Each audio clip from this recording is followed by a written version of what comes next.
مساء الخير يا جماعة. اللايف المعتاد اللي بنعمله بعد كل ماتش. يعني هحاول اتكلم بسرعة عشان مفيش كلام كتير يتقال، مفيش كلام مختلف عن اللي احنا بقالنا فترة بنقوله. هو الحمد لله طبعا فوز مهم، يعني طبعا دلوقتي الثلاث نقط مهمة. مش هقول اهم حاجة زي ما ساعات بنقول اهم حاجة الثلاث نقط، عشان دلوقتي لا، في حاجات مهمة تانية. فطبعا الثلاث نقط مهمة، لكن ما هياش اهم حاجه. مش هينفع نفضل نقول اهم حاجه الثلاث نقط. طبعا زي كل ماتش فيه ايجابيات وفيه سلبيات، حتى لو الايجابيات قليله. والواحد بيحاول يبقى ايجابي، بيحاول يشوف الحاجات البوزيتيفز اللي ممكن نبني عليها. ف يعني خلينا نتكلم سريعا عن الايجابيات في الماتش ده. اول حاجه ان الخطوط كانت قريبه من بعض الى حد ما، فالتسليم والاستلام ما كانش صعب، بغض النظر عن التمريرات صحيحه التمريرات خاطئه، اللعيبه بتعرف تستلم كوره ولا لا. لكن كخطوط، الخطوط كانت الى حد ما، الملعب كان كومباكت، الخطوط كانت قريبه من بعض. فدي حاجه ايجابيه، عشان لما ساعات الخطوط بتتباعد دي بتبين نقط ضعف لعيبتك اكتر. فبتلاقي ان الوينجات مثلا عندك محتاجه تاخد شوط كبير في السبرنتات وترقص عشان تخش جوه، بيبان قله المهارات في الواحد على واحد. تحتاج تلاقي لعيبه نص الملعب عماله تلعب كور طوليه، فبيبان ان انت عندك كارثه في حته الباصات. فكل ما الخطوط بتبعد، كل ما نقط الضعف دي بتبان اكتر. فان الخطوط قريبه بتغطي شويه على حته ان لعيبتك مش عارفه تباصي. يعني مش عارفه اقولها بطريقه الطف، بس هي بمنتهى البساطه هو ده يعني. فالخطوط القريبه دي كانت حاجه ايجابيه. انا كان عاجبني وجود سافيو مع قفشه، بغض النظر برضو الانتاجيه كانت عامله ازاي، او الفعاليه الهجوميه كانت عامله ازاي. لكن وجود سافيو مع قفشه في الملعب دي ممكن تبقى حاجة كويسة لو عرفنا نعمل تناغم ما بينها، وعرفنا ان احنا نعمل هارموني ما بينهم ويعرفوا يلعبوا مع بعض. فهتلاقي مهارة سافيو الفردية في الترقيصات في الشوط من بره، في انه بيعكس كور كويس وبيته حلوة للملعب، مع ان قفشة برضو بيزيد في النص. فدي هتبقى حاجة لطيفة، وخصوصا ان يعني انت شايف وينجاتك وشايف مهاجمينك عاملين ازاي. فللأسف انت بقيت محطوط في حتة ان آه، لعيب زي سافيو، لعيب زي قفشه، لعيبه تانية من لعيبه نص الملعب ممكن هي اللي تعمل لك الفرق الهجومي. فممكن وجودهم في الملعب في نفس الوقت ده تبقى شيء لطيف. تالت حاجه معلول، ان هو بيكمل بيعمل اسيستات، دي حاجه كويسه، بغض النظر برضو ان الباصات الناجحه كانت قليله، ان الرفعات الناجحه كانت قليله، انه بدنيا في الدفاع مش احسن حاجه. لكن برضو فكره ان هو بيتواصل يعمل اسيستات، دي بنتمنى ان هي بتدي دفعه للعيب انه يثبت على الفورمه بتاعته لما يلاقي ان الانتاجيه بتاعته بتعلى، ان دي تبقى حاجه بتحمسه. ولو ان يعني في الجيل الحالي وفي الظروف الحالي واحد ما بقاش عارف هل الموضوع ده بيفرق معاهم نفسيا، ولا الناس دي مش شايفانا، ولا فارق معاها احنا مبسوطين احنا زعلانين. لكن بنتكلم كعلميا، المفروض دي حاجه كويسه واللعيبه تبني عليها يعني. عبد القادر الكام كوره اللي بيلعب فيها جماعي بيبان هو قد ايه لعيب مهاري وقد ايه انتاجيته عاليه. لكن هو بيختار اللعب الفردي، انا ما اعرفش ليه. ونفسي حد يفهمه اللي هو والله لما بتعمل جماعي يا حبيبي انت هتبقى نجم والناس هتشيد بيك. وانا هو بقولها في الحاجات الايجابيه، كام كوره اللي انت لعبتها ايجابي. فانا نفسي حد يفهمه انه والله ده مش هيطفي النجم بتاعك لما انت تلعب لعب جماعي، ولما انت تلعب مع زمايلك ده مش هيخليك تتوه او تختفي. عادي والله يا ابني. فنفسي حد، يعني انا بفضل اقول نفس الجمل، بس حاسس الجهاز الفني الموضوع ده ما بيحصلش. يعني فكره ان انت تقعد مع لعيب 1 on 1 انت هو لوحدك تقعد تكلمه في الحاجات النفسيه والحاجات دي، انا بحسها ما بتحصلش. بس يا ريت حد يقعد معاه يقول له والله الناس هتشيد بيك عادي لو لعبت جماعي. فالكام كوره اللي لعبها جماعيا، لا بان ان هو ممكن يبقى من اهم اللعيبه اللي موجوده في الدوري، مش في النادي الاهلي بس. لكن العب جماعي العب جماعي، بس ده اللي هنفضل نقوله كل مره. قفشه الشوط الاول كان كويس، الباصات بتاعته الميس باس كانت اقل من الماتشات اللي فاتت. وهنا في حاجه مش قليله، هي ما زالت كتيره، بس اقل من الماتشات اللي فاتت. فنتمنى ان هو يفضل مركز. انا خلاص مش هتكلم في موضوع العقوبه مش العقوبه، هتكلم ان هو يبدا اساسي مش اساسي. انا بالنسبه لي ده عك. لو هتسالني على رايي اقول لك على موضوع ضربه الجزاء والبوستات بتاعت انستجرام، ده يقعد 3 4 ماتشات ما يلعبش. فانا ما اعرفش، هل انت عشان مزنوق في لعيبه؟ هل خلاص ده النهج اللي موجود دلوقتي؟ لا، اللعيبه لازم نلعبها ان هم نعاملها ان هم نجوم عشان ما يتضايقوش. انا فعلا ما بقاش عندي ادنى فكره او تصور ايه اللي ممكن يكون بيحصل جوه بالعك ده. احنا الايام اللي فاتت احنا شفنا انت النادي بينزل بيان، بتطلع قناه النادي تقول لك ما حصلش، فقناه النادي والنادي نفسهم بيقولوا كلام عكس بعض. ان احنا نتوقع اوضه اللبس بيحصل فيها ايه، فانا ما اعرفش ايه اللي بيحصل.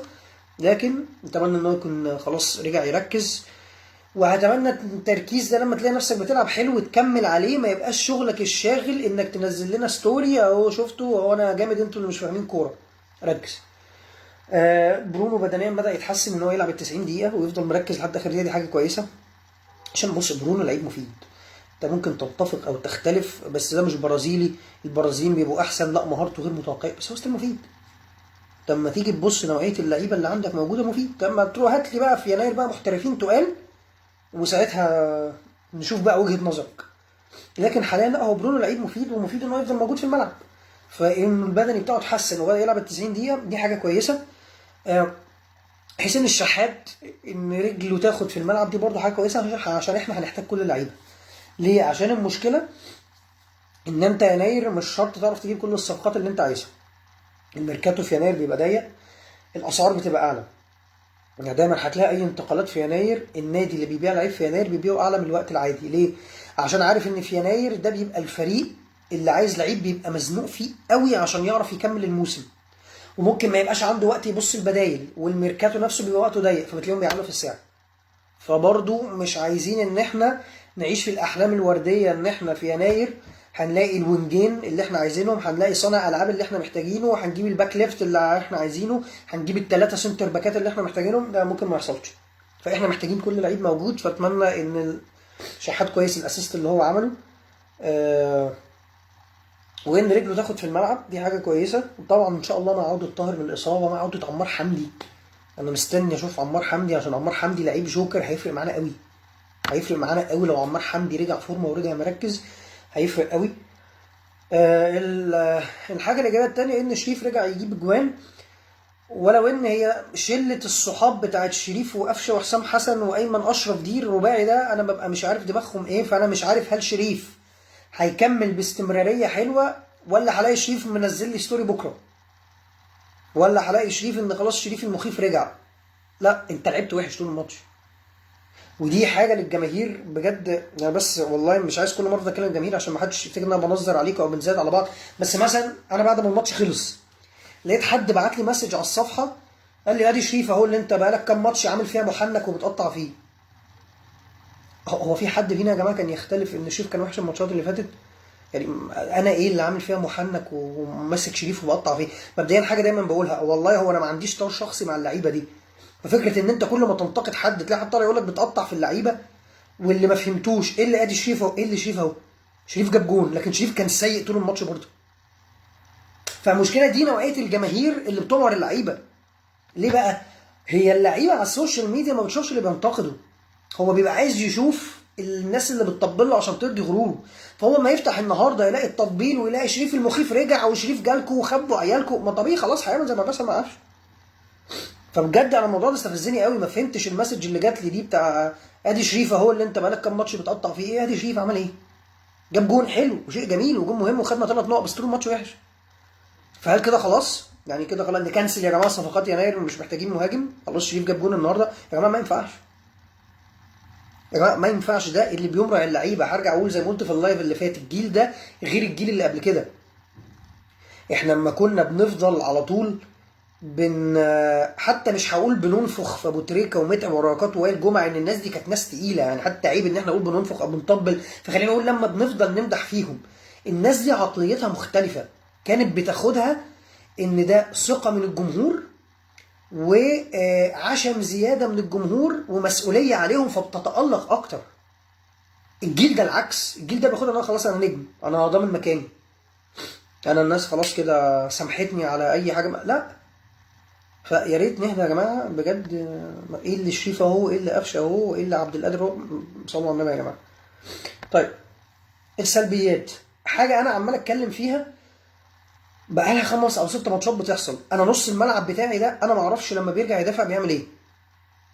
تاني الارتداد، مش ان انت ترجع تقف، شوفوا الهجمه بتاعت الجون الاول، هي لعيبه فاركو عدت من السوليه ولما اتعملت وعدت من ديانج ودخل وده.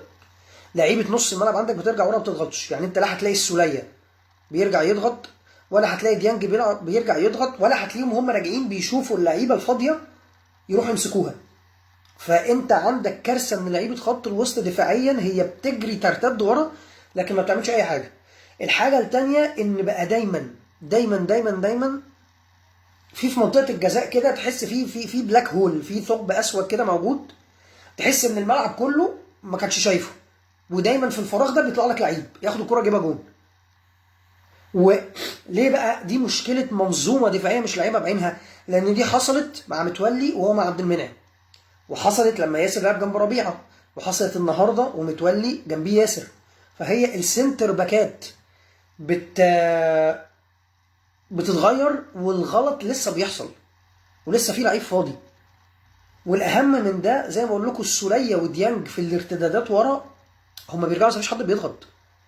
يعني الجون الاول هو ديانج بيجري، لا هي مش تأدية واجب يا جماعه، انت مش موظف، مش اللي هو اديني رجعت اهو، اديني رجعت ودفعت اهو عشان ابقى بتحرك ايوه بعدين.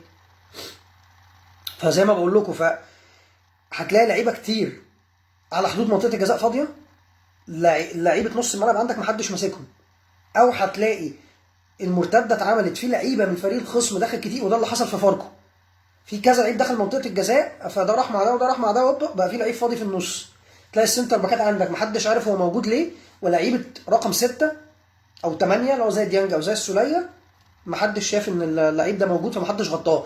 واللي يغيظ ان انت بتلاقيهم واقفين، يعني انت مثلا ممكن تلاقي اللعيب الفاضي ده واقف هنا، وتلاقي ديانج واقف هنا فاضي ما بيعملش حاجه، والسوليه رجع بس واقف فاضي ما بيعملش حاجه، وقفشه طبعا ما بيدافعش. فطب ده كان متساب ليه؟ ما تعرفش.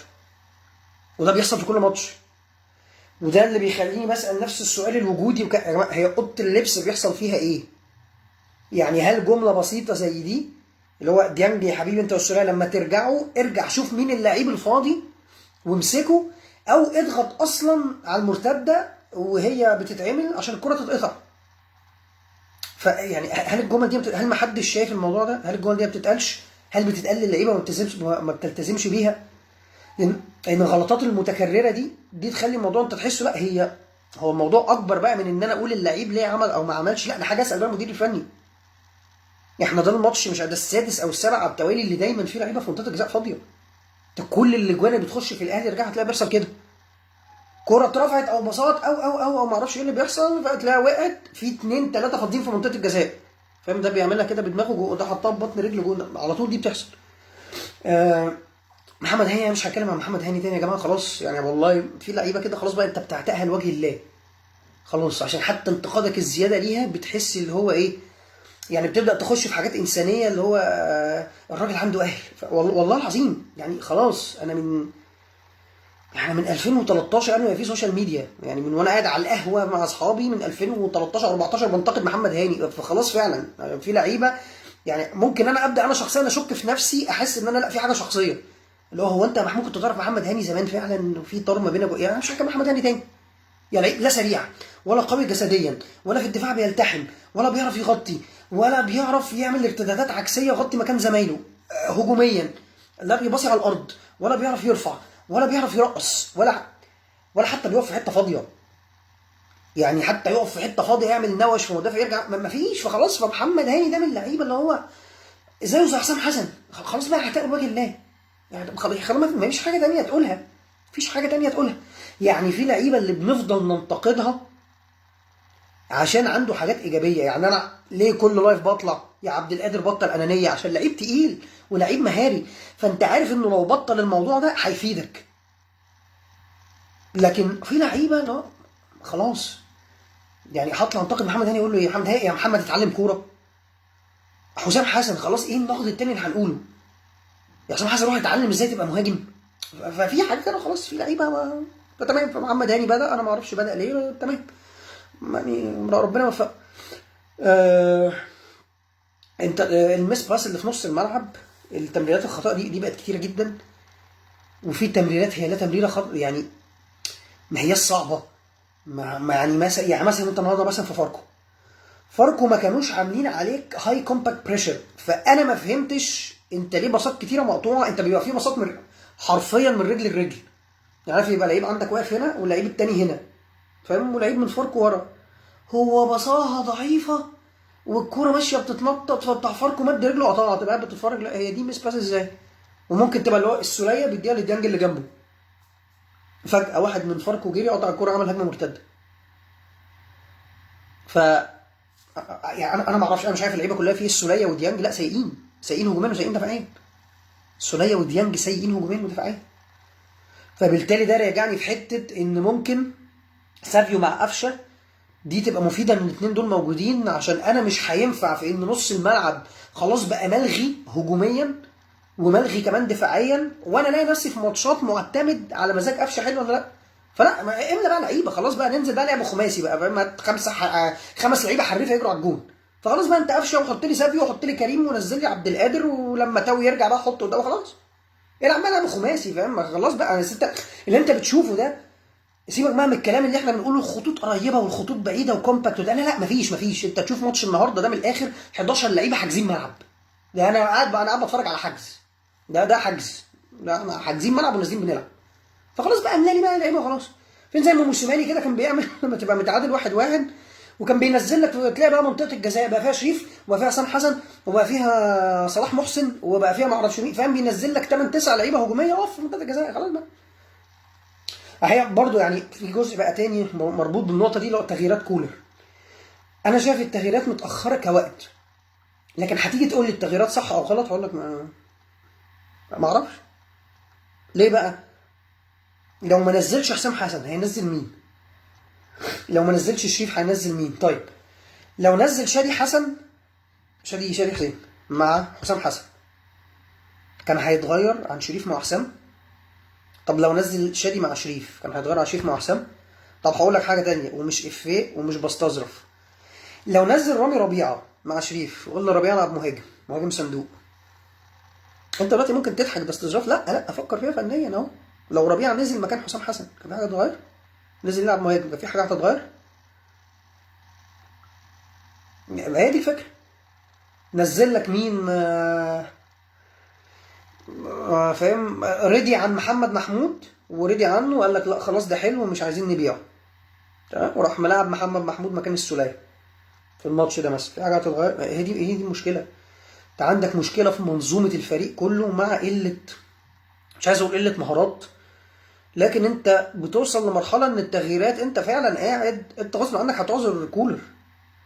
انت تيجي تبص اللي هو ايوه ماشي، مين مكان مين هيعمل ايه؟ انا بقول لك اهو، لو كانت التغييرات النهارده ما نزلش شريف وحسام كخ، وانا ده مش تريقه، هو شريف وحسام سيئين جدا.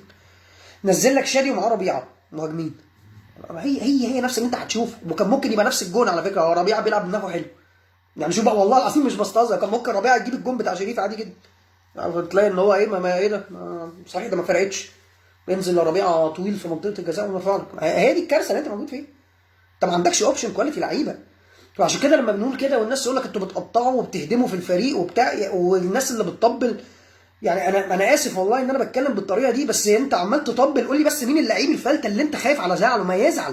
ما يزعل يا حبيبي، ما يتقمص حسام حسن من نقد مع احترام، ما يتقمص محمد هاني اللي احنا بنقول عليه ما بيعرفش يلعب كوره، ما يتقمص محمد شريف لو لا ايه ده انا بعد ما جبت جون بتقول عليا كنت وحش، طب والله انا مقموص مش هحتفل معاكوا زي قفشه، ما تتقمص. فانا مش فاهم التطبيل للجيل ده، مين اللعيب الفلته اللي انت خايف عليه؟ اللي انت بس اسكت بقى لحسن يسمعنا بقى ويتقمص ويزعل وما يلعبش بالاداء الرائع اللي هو فيه، ما تتقمصوا. عشان كده انا ببقى مش فاهم ليه مفيش عقوبات، وليه خايفين لا نعلن، وليه ممكن يكون اصل اسلام الشاطر عايز يهدي الدنيا، واصل ما ايه على ايه يعني؟ على ايه؟ لحسن ايه يعني؟ قفشه يجي له عرض فيهددني، ما امشي ما تمشي. وبيراميدز هيبقوا فرحانين بيك على فكره، بيراميدز النادي ده اتبنى عشان يكيد في النادي الاهلي، فالستوريز بتاعتك دي اللي انت بتكيد فيها الجماهير هتعجبهم قوي هناك. او ارفع لنا الجزمه في الستوري الجايه عايز الزمالك هيشتروك هتبقى اسطوره عادي جدا يعني. فانا بالنسبه لي تيجي تقول لي تغييرات كوره، اقول لك انا هنزل مين؟ على فكره اكرم توفيق الماتشين اللي فاتوا رجوله وكل حاجه، اكرم سيء دفاعيا وسيء هجوميا. اكرم هجوميا ما بيعملش حاجه، نفس محمد هاني، لا بساط ولا رفعات ولا اي حاجه خالص. ممكن اكرم يلم ويقطم على جوه، ممكن التحاماته الجسديه مدافع يجي يحاول ياخدها منه هو يحجز بكتفه فيعدي، لكن كتكنيكاليتيز هي اكرم دفاعيا بقى بيسيب مساحات بشعه بشعه. الماتش اللي فات والماتش اللي قبليه في مساحات في ظهر اكرم، النهارده في مساحات في ظهر اكرم. اكرم بقى بيترقص واحد على واحد. هي الرجوله قلبت معاه باندفاع زياده، فبقى ممكن يبقى في مسافه ما بينه وما بين المهاجم، فاكرم اهو المهاجم اهو، واكرم يبقى داخل بص مقطوره داخل يشيل الواد، فهوب فتبقى باينه قوي ان انت هتتزحلق، فبتحصل كتير وهتلاقي اللعيب يقوم لمه ومكمل ماشي عادي. يعني هو بيتزحلق من قبلها ب 200 متر، فاللي هو الجرينتا دي بس ايه ده مش كده. يعني مش لازم من وانت رايح عليه اللي هو انا هخش اشيلك دلوقتي، فبتلاقي الواد بيقوم لمه ومعدي كده ورقصه. ده اكرم رجوله ما يختلفش عليها، بس اهدى عشان بدات تقلب باندفاع بس. آه الشناوي برضو ده من اللعيبه التانية اللي كل ما بنتكلم الناس بتزعل، وبرضو الاقي مزايدات وحد يحط لي كومنت انتوا بقالكم موسم ونص عايزين. اول حاجه بس اللي بقوله كله لايف، والله يا جماعه احنا هنستفيد ايه ان احنا نوقع لعيب؟ يعني ايه المصلحه اللي انت تبقى شايف ان بقالنا موسم ونص احنا بنضطهد في الشناوي عشان عايزين نجيبه الارض؟ ليه احنا جواسيس؟ ده حتى لحارس مرمى منتخب مصر. يعني ليه انت ممكن تبقى شايف ان احنا متربصين بالشناوي عشان نوقعه في النادي الاهلي وما يروحش منتخب؟ ليه؟ يعني ليه؟ فالشناوي لا، قله تركيز فظيعه، كور بتتشاط سهله جدا تلاقيه بترتد فيه، بقى بينزل يعني عارف، يعني عايز اوصلها لك بقى يعني مش يعني ما تاخدش التعبير ان انا بتريق عليه، بس هو بقى بينزل على الكور بطريقه طريه كده. يعني تبقى الكوره ضعيفه بس تلاقيش ايه ده خبط ايه ده في ايه؟ ابقى قاعد بحس ان انا بتفرج فاهم حاجه سلو موشن، اللي هو التلفزيون هنج. فهو ما اعرفش بقى واقف سرحان كده ينط بالراحه فالكوره تخبط. يعني الهجمه بتاعت فاركو، وسيبك من الجون بتاع فاركو، بس انت بقى اي كوره في دربكه في منطقه الجزاء انت عارف انها هتخش جون. ليه بقى؟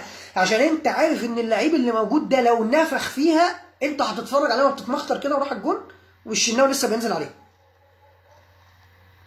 فاللي هو انت كان ده، يعني انت بتتكلم في ان انت حارس مصر الاول وحارس منتخب مصر، لا انت وصلت لمرحله انت الهجمات اللي بتروح عليك انت خايف. انا الهجمات المرتده لما بتتعمل ببقى قاعد خايف لا لا الشناوي طالع بيجري على الواد في نص الملعب. فانت فتح كلام اصلا الخروج الخاطئ ده مقلق. اي هجمه سريعه بتبقى انت قاعد اللي هو شناوي ما طلعش دلوقتي ما طلعش دلوقتي مستني اشوف ايه اللي هيحصل. اي شوطه من بره انت بتبقى مرعوب، اي شوطه من بره انت بتبقى مرعوب. طيب فهل ده طبيعي؟ هرجع اقول للناس اللي بتزعل لما بننتقد، هل انت مرضي؟ يعني انت ده بالنسبه لك عادي جدا؟ ايوه انا ما عنديش مشكله ان انا كنادي اهلي الحارس الاساسي بتاعي ان اي شوطه من بره ممكن تخش، ان اي مرتده ممكن هو يطلع خروج خاطئ، ان اي كور بتتلعب ولا بتترفع هيقع من ايده. يعني هي دي الفكره. فنفسي تفكر من حته ان هو ان احنا مش بنكسر في اللعيبه او بننتقد وخلاص، نفسي تفكر فيها في الجزء الايجابي والجزء اللي نيته سليمه، ان احنا بنعمل كده عشان مش عايزين يبقى ده ناديه. ما ينفعش يبقى حارس النادي الاهلي كده. وهل احنا بنتكلم كماتش او ماتشين؟ يعني هل احنا بنتكلم كماتش او ماتشين؟ الشناوي بقاله كام موسم كده؟ الشناوي بقاله كام موسم كده؟ ما هي دي الفكره برضو. انا بحس ان الناس بتنسى. يعني في حد دلوقتي ماشي بيقول لي مش قوي كده على الشناوي. طيب حضرتك هل مثلا انت شايف ان الشناوي هو فجأة الماتشين دول وحشين واحنا ناس مستفزه واقفين للراجل على ماتشين؟ ما هم الموسمين اللي فاتوا. يعني انا بس عندي مشكله ان احنا عد خسرانين كام بطوله داخلين اهو في سنتين ونص بنفس الاخطاء بتتكرر. انا المفروض انتقد امتى؟ يعني انا المفروض انتقد امتى؟ يعني انا كمحمود يا عم انا ولا حاجه، انا شخص ولا حاجه، انا فاتح لايف في 4 5 بس اصحابي بتكلم معاهم. طب انا المفروض ابدا اتكلم امتى ان انا عندي كارثه ان بقالي سنتين ونص الحارس الاساسي بتاعي وحش؟ ما انا مش قادر. يعني المفروض استنى امتى؟ يعني نستنى طب سنتين كمان نبقى بنقيم على 4 5 سنين فتبقى لوكشا بيقطع فيه الشناوي عنده كام سنه؟ دي من الحاجات برضو اللي انت بقى لو عايز تتكلم فني الشناوي عنده كام سنه؟ طب هصبر سنتين ننتقده؟ هنتقد الشناوي هو في الاربعينات يعني ولا نعمل ايه؟ طب تعالى نفكر بقى تفكير بقى دلوقتي بعيدا عن اسامي لعيبه. اللعيبه الصغيره دي هتلعب امتى؟ واحد زي مصطفى شوبير هيلعب امتى؟ اما انت عندك لعيب شوف سنه كام سنه وبيلعب وحش وعنده غلطات، ده انت مش عايز تقعده، بس انت عايز ان احنا ما ننتقدوش. طيب الاداء ده قدام لعيبه افريقيا، في افريقيا هيحصل ايه؟ اللعيب ده في كاس، الاداء ده في كاس عالم الانديه، ما هو انت هتزعل. يعني الناس اللي بتقول لك اهدوا على الشناوي لما نروح نلعب في افريقيا قدام بقى المهاجمين الافارقه ولا مهاجمين شمال افريقيا اللي رجلهم مرزبه، ويخش فيك 5 من بتاعه سان داونز تاني، هل ساعتها الناس دي هتتقبل؟ هل ساعتها هيبقى ده موقفك؟ هتطلع ايه المشكله يا جماعه، طلعنا من دور ال 16 في افريقيا، في ايه يا جماعه، ما بالراحه. هل انت لو هتتقبلها خلاص، يعني انت لو هتتقبلها تمام، اصل انا مش بزايد عليك، دي وجهه نظر وتحترم. فانت عادي ممكن تقول لي ايوه يا عم انا هتقبلها، ايه المشكله، وطلعت من افريقيا برضه في دور ال 16 بسبب غلطات دفاع وحراس، احنا نادي كبير وعادي ومفيش مشكله، تمام. انا هحترم حته ان انت واقف على مبدأ، بس صدقني انت هتتضايق، انت هتتضايق. يعني انا فاكر من اوائل الفيديوهات اللي انا كنت بعملها اول ما عملت الصفحه، انا كان في ناس متخيلين كانت بتخش تقول لي يا عم انت متحامل على محمد هاني ليه يا راجل، يا راجل. ففي مرحله ما احنا كان في ناس شايفه ان احنا متحاملين على محمد هاني. الناس دي دلوقتي كلها لما شافت محمد هاني في التشكيل الاساسي، ما قلت انت وقفت سقفت قلت ايوه بقى، ايوه بقى ادوا لهاني فرصه، خلوه يلعب، لا صح ولا لا؟ انا بيبقى نفسي ارجع للناس دي بقى اللي فاهم كانوا عاملين لي الكومنتس دي من 4 شهور، اقول له قول لي بقى النهارده ايه بقى. اكيد هو كان عنده نفس التشاؤم، هو محمد هاني يبقى بيلعب اساسي، هي دي الفكره. فالشناوي لازم يركز اكتر، ولازم ننتقد عشان اللعيبه تعرف ان لا، مفيش حاجه اسمها انا نجم وضامن مركزي. احنا بقى المشكله دلوقتي ان اللعيبه بتاخد ده بشكل سلبي، دي مش مشكلتنا، دي مشكله جهاز فني ومدير كوره يقعد يفهمه حته ان الانتقاد يا حبيبي هو محدش متربص ليك، بس انت عندك غلطات ولازم تركز فيها، لازم يحس ان في منافسه. هرجع تاني اقول الموقف لما جوزيه اشترى نادر السيد الحضري، هل ساعتها الحضري ما كان حد بيزنبقه؟ هل ما كانش فيه سوشيال ميديا على ايامهم؟ هل مثلا هنقول المدرب بقى خاف من الضغط الجماهيري على الحضري فجاب نادي سيد؟ لا، هو المدرب لقى الحارس الاساسي عمال يتدلع، راح جاب له حارس تاني عشان ينافسه. ساعتها حصل ايه؟ كواحد زي الحضري بانه هو شخص بطبيعته غلاوي وبيموت من جواه الاضواء مش عليه، رجع فورمه تاني، اللي هو ايه ده زي نادر السادة، رجع وفاق الحضري تاني ولعب. فهي دي الفكره. ومصطفى شوبير لازم يلعب عشان حاجتين، عشان الشناوي يحس ان في منافسه، وعشان الحارس الصغير ده لازم الناس دي تاخد فرصتها، عشان ما يبقاش عندنا حد كويس ونبدا نفرط فيه. فده شيء طبيعي. وانا مصطفى شوبير انا مش شايفه وحش، مصطفى شوبير حارس كويس بغض النظر انت شعورك ايه مع ابوه، سواء شوبير كاعلامي او سواء مواقف شوبير السياسيه القديمه، يعني مش عايز اخش في كلام ملوش علاقه بالكوره، فبغض النظر شعورك ايه، بس هو الواد ملوش دعوه. لا، والواد لما تشوفه في لقاءات طلع محترم ومؤدب ومتربي، لان العيال دي اتربت تربيه نظيفه، لان هو طلع يعني بفلوس ابوه، هتلاقي العيال بتخش مدارس نظيفه وبتخش جامعات نظيفه، فالعيال دي تبقى بنت ناس، فمالناش دعوه اهاليها ممكن تكون كانت عامله ازاي، الواد ده كويس. الحاجه الثانيه بقى ان الشناوي كمان الدور القيادي بتاعه، هو الشناوي كقائد فين؟ الشناوي كقائد فين؟ يعني انا دلوقتي انا عندي مشكله ان مفيش قائد في الملعب، فهي مش شرط كابتنه. يعني الموقف بتاع قفشه وضربه الجزاء وبتاع، فين كابتن الفريق اللي يخش يشوف لي العيال اللي راح تلعب خماسي، فمعلول لا انا تعبان شوطها سوليه، وراح قفشه لا هاتها انا هشوطها، وسوليه واقف بيتكلم قفشه على جنب يا ابني بلاش ان انا شوط. فين قائد الفريق؟ فين قائد الفريق؟ انت موقف زي ده مثلا لو كان موجود وحسام غالي كابتن، اقسم بالله حسام غالي كان خدهم منهم كلهم. بقول لك ايه، والله العظيم كان اداها للحكم قال له يا باشا احنا مش هنشوط ضربه الجزاء، ما حدش هيشوط. والله كان والله العظيم حسام غالي كان مجنون، كان ممكن يعمل كده، كان ممكن هو يحطها في منطقه الجزاء ويشوطها هو، في انا اللي هشوطها، ويطلعها في الاوت، يلا هنخرج متعادلين عشان انا ههزق فيكم في اوضه اللبس. فين القائد اللي موجود؟ فهو حتى دور قيادي. فلا الشناوي مش موضوع ان هي مش ماشيه معاه ومفيش توفيق، لا هو ذهنيا مش مركز ان حتى الادوار القياديه بتاعته ما بقاش بيعملها. كان زمان حتى تلاقي الشناوي بيتكلم خط الدفاع وبيوجههم، دلوقتي لا اما ما بيكلمهمش، لا اما هو بيقوم يتخانق، فتلاقيه هو عبد المنعم اصلا اللي بيكلمه نص كلمه بيتنرفز ومع الشناوي، فتلاقيهم مسكوا في بعض، فده برده مش الدور القيادي. فانا دي جزء تاني غير جزء الشناوي كاداء. انا محتاج كابتن في الفريق، يعني لازم في الملعب يبقى في كابتن، وكابتن تبقى اللعيبه بتخاف منه، مش بتخاف منه ان هي بتكرهه، بس بتعمل له حساب. يعني حسام غالي هتلاقي اللعيبه كلها كانوا بيحبوه، شوف علاقته بعماد متعب باللعيبه اللي كانت موجوده، لكن لا، بيتعمل له حساب في اوضه اللبس، بيتعمل له حساب في الملعب. هيطلعوا كلهم يقول لك لا والله حسام ولذيذ وزي العسل وابن ناس ومتربي وبتاع، بس ده ملوش علاقه ان انا في اوضه اللبس مش هزودها في الهزار معاه، لا بعمل له حساب. ان انا مثلا مش هقعد اتكلم على خروجه كنت فيها بالليل، لا استنى احسن حسام غالي يسمع. ده اللي كان بيحصل في الكابتن بتاع الفريق، وده كان بيحصل في كل الكباتن اللي كانت موجوده قبله. فانت دلوقتي فين حد كابتن فريق؟ الوحيد اللي ممكن يعملها السوليه. ولذلك انا شايف شرط الكابتن لازم تتغير. ولو ان برضو السوليه هي برضو، اصل هي مشكله في ايه؟ انت عشان تعمل ده لازم مدير الكوره يعرف اللعيبه ان الكابتن ده ليه الصلاحيات ان هيشخط فيك في الملعب، ما تفتحش بقك. ولو عملت لي حركه من بتوعك ولويت بوزك عليه ولا رحت مشوح له ولا هخصم لك. فالسوليه برضو مش لعيب قفوش ومش لعيب نرفوز، لكن لو اديت شرط الكابتنه واديته صلاحيات ان انت قلت للعيبه السوليه ده الكابتن في الملعب، اي تعليمات يقولها لك اعملها، السوليه هيعرف يعملها. لان في منتخب مصر لما في البطوله العربيه لما خد شرط الكابتنه وخد الصلاحيات دي، لا كان كويس. فانا شايف انت شرط الكابتنه لازم تتشال من الشناوي. انت خلاص بقى، انت عايز تقدر تشوفها ان احنا كده بنجيب اخر اللعيب انا عايز مصلحه النادي يا باشا، انا عايز مصلحه النادي. مين فينا ممكن يختلف طبعا نقطه زي دي؟ خلاص سيبك من الاداء الفني. مين فينا ممكن يختلف ان احنا عايزين كابتن في الملعب؟ لازم يبقى في كابتن في الملعب. بس دي الحاجات يعني المهاجمين.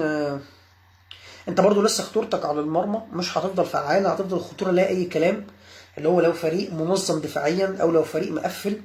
وده الكلام ده برضو بقاله موسمين بيحصل. كانت بتيجي بقى بتضيع نقط قدام فرقه زي الانتاج وفرقه زي فاركو لما اتعادلت معاهم، ان هم بيحط لك لعيبه في منطقه الجزاء، بيقفل لك واحد مثلا زي طارق العشري خلاص.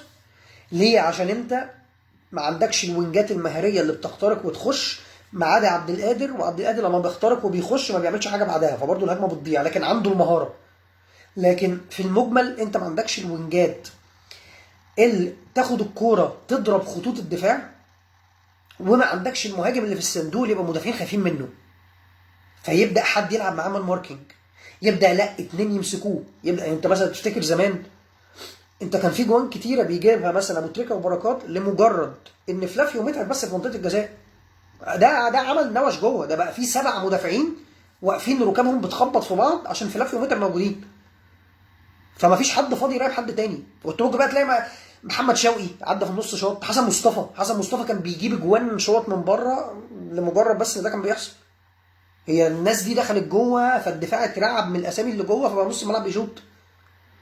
يبقى ابو تريكه فاضي من هنا، بركات فاضي من هنا، انت ما عندكش ده. فعشان كده حتى انت بتلاقي الفرق اللي بتلعبها دفاعيا دلوقتي، هتلاقي حتى في موضوع المهاجمين محدش بيعمل مان ماركينج، هو بيعمل زون ديفenس، هو مفيش حد قلقه. يعني هتلاقي حتى المدربين الناحيه الثانيه مش هيخلي مثلا لعيب رقم 6 او مثلا هاف ديفندر يقول له بص انا عايزك الماتش ده مع حسام حسن عشان عايز المدافعين يمسكوا انت تجري لي ورا حسام. مش هيحصل. مش هيقول للعيب مثلا عنده في الدفاع بص انت تفضل تلف ورا محمد شريف، محمد شريف يخرج تجري وراه، محمد شريف لا، هو انت ما عندكش لعيب شكله، فهو بيلعب زون. هو بيلعب زون يا جماعه، احنا هنقف الاربعه هنا 2 لعيبه رقم 6، سيبوهم ما يحنكشوا، سيبوا بس السوليه يلعب كوره بطوليه، قفشه يلف ما اعرفش ايه، الشحات يحاول يرقص، كريم فؤاد يحاول يرقص، حسام حسن ينزل يستلم، شريف ينزل يستلم. هو مش شغله، مفيش لعيبه عندك عامله له خطوره. فده بالتالي اللي بيخلي ان انت كتير قوي بيبقى معاك استحواذ سلبي. يعني انت لو خدت بالك انت الفرق كلها هي بتسيب لك الكوره، فرق كتير بتسيب لك الكوره، لان هو مش شغله انت هتعمل بيها ايه، هو سايب لك الكوره ومستني يشوف بقى مين بقى اللي هيخلص بعد ما تفضل تلف حوالين نفسك. خد بالك انت مثلا فاركو النهارده لو عندها لعيبه كويسه انت كان عندك مساحات كتيره جدا في الدفاع. انت فاركو كان ممكن تجيب اجواء. يعني في جزء تاني برضو لا تغفله ان انت بتلاعب لعيبه وبتلاعب فرق ساعات ما عندهاش لعيبه مهاريه كتيره. لازم تحط ده في عين الحسبان، ولازم تاني زي ما دايما بقول لازم في الفوز اللي تفكر في الحاجات دي، عشان ما يبقاش في الهزيمه فنبقى بننتقد وبنصطاد في الماء العكره وما صدقنا يحصل هزيمه عشان نعمل ميتم والكلام ده كله. انت لما تيجي تبص النهارده كان عندك مساحات كتيره. فاركو لو عندها 3 4 لعيبه بتتحرك وبتجري او عندها مهاره، لا فاركو ممكن تجيب اجوان. فجزء كبير من ان الفرق بتسيب لك الكوره عشان انت ما عندكش خطوره قوي، وعشان هم ما عندهمش اللعيبه اللي تفضل تضغط 90 دقيقه، مش عشان انت مخيف او مش عشان هو يا عيني مرعوب مش عارف ازاي يلعب قدامك عشان انت بتربك حسابات مدربه خالص. وتاني اخشى ما اخشى ان ده يبان في افريقيا لما تلعب بقى قدام فرق عنده لعيبه تقيله وعنده مدرب حلو، فتلاقي بقى ان انت بيتضغط عليك وبيتعمل عليك جيم هجومي، فانت اصلا دفاعيا المنظومه الدفاعيه وزي ما قلنا رجوع الهاف ديفندرات والكلام ده كله مش احسن حاجه. وكمان لما تقوم انت قاطع منه الكوره وتروح بقى تعمل مرتده تحاول تخطفه تبقى ما بتخلصش على الجول، فبالتالي تلاقي ان انت في الاخر بتتغلب. بس وان شاء الله يعني اهم حاجه ان احنا الفتره الجايه الدنيا تظبط. انا بس هو في تخبط، انا بس يعني انا مش عايز اوفر، بس انا حاسس هي الموضوع برضو مش فكره فني بس، زي ما قلت لكم في حاجات ان مفيش كابتن فريق، في تخبط في لجنه الكوره، في تخبط اداري. انا سيد عبد الحفيظ مثلا ما اعرفش فين، دي بالنسبه لي حاجه مريبه. سيد عبد الحفيظ ما بقاش بيتكلم، يعني سيد عبد الحفيظ ما يطلع هو كان يعلن عقوبه قفشه اللي بتتعلن على البيج. هتقول لي ما بتتعلن على البيج عشان الناس تشوف، صح، وانا كنت مؤيد لده وانا ما برجعش في كلامي وما بنافقش، انا نزلت ساعتها وقلت كويس ان هم عملوا ده، بس ما كان ممكن سيد عبد الحفيظ هو اللي يطلع يعلن. فهي في ناس برضو ساكته بطريقه غريبه. هل مثلا واحد زي سيد عبد الحفيظ مش شايف العك اللي بيحصل والتخبط ده؟ اكيد هو شايفه، لكن مع ذلك برضو حته ان هو ما بيتكلمش دي انا مش فاهمه. موضوع القناه ده موضوع كوميدي بجد. موضوع القناه ده انا مش عارف برضو ايه اللي بيحصل، وفكره اصل القناه غير تابعه للنادي. انت كل ما تحاول تفهم كده تلاقي حاجات غريبه. ايوه يعني ايه القناه غير تابعه؟ يقول لك اصل النادي، يعني انا مثلا في واحد اعرفه بيقول، يعني قال لك وفاكرين جت فتره كان النادي كان قال لك النادي هيقطع القناه واللعيبه مش هتعمل لقاءات وبتاع، بغض النظر النادي تبع القناه او لا، او القناه تبع النادي او لا، دي كارثه. بس هل ده معناه ان ينفع النادي ينزل بيان ولاقي ساعتها كابتن اسلام الشاطر اعلامي على القناه طالع يقول لك لا ما حصلش؟ وفي ناس فهمتها ان هو بيهدد الدنيا على قفشه. بيهدد الدنيا على قفشه ازاي؟ انت مكبر الدنيا اكتر طبعا. ازاي بتهدد الدنيا على قفشه لما تطلع تقول الاداره بتاخدكم على قد عقلكم قفشه ما تعاقبش؟ ازاي انت كده هديت الدنيا؟ بالعكس، ده انت كده هتخلينا نقوم عليه تاني. ليه؟ لان احنا مشكلتنا كانت ايه؟ ان يا جماعه اللعيب ده لازم يتعاقب. فلما الاداره عاقبته ساعتها الناس هديت. فازاي لما انت تطلع تقول لي لا ما تعاقبش انت كده بتهدد الدنيا على اللعيب؟ ده انت كده بتنرفزني على اللعيب اكتر، وكمان على الاداره. انت بتطلع تقول لي الاداره بتاخدك على قد عقلك. وعلى فكره ده ممكن يكون حصل. ليه بقى؟ انا كواحد هكلمكم بصراحه، انا مش هعترف باي عقوبه باستثناء ان انا اشوف اللعيب ما بيلعبش. انا هتقول لي انت شكاك، هقول لك ماشي يا عم انا شكاك. انا تقول لي خصم فلوس ولا اول حاجه بالنسبه للعيبه وبالنسبه للجيل ده ال 200,000 ده ولا حاجه. تاني حاجه هقول لك يا باشا انا مش عرفني، انا مش عرفني. هتيجي تقول لي لا طبعا ما في لائحه في النادي الاهلي، يعني ايه هو النادي هيعمل كذا؟ هقول لك طب حلو قوي بقى. عايز ترجع للائحه صح؟ موقف زي ده اللعيب ده يخرج بره التشكيل ماتش او اتنين. عايز ترجع للائحه وفي نظام ومش النادي عندنا اللي يعمل الحركات دي. اقول لك طب ازاي القناه بقى؟ ما انت بتقول لي ان في لائحه ما فيش تخبط، طب ازاي القناه بتطلع تقول ما حصلش؟ القصه اللي اسلام الشاطر قالها اصل علي معلول تعبان ومش تعبان، ازاي الناس شايفه ان ده بيهدي؟ ده انت كنت هتقوم الناس على لعيب تاني بقى، ان احنا نروح على لعيب زي علي معلول نقول ساعه ازاي انت لعيب دولي ولعيب خبره، يعني ايه تعبان مش هشوط ضربه جزاء؟ فطبعا اللي حصل ده كارثه.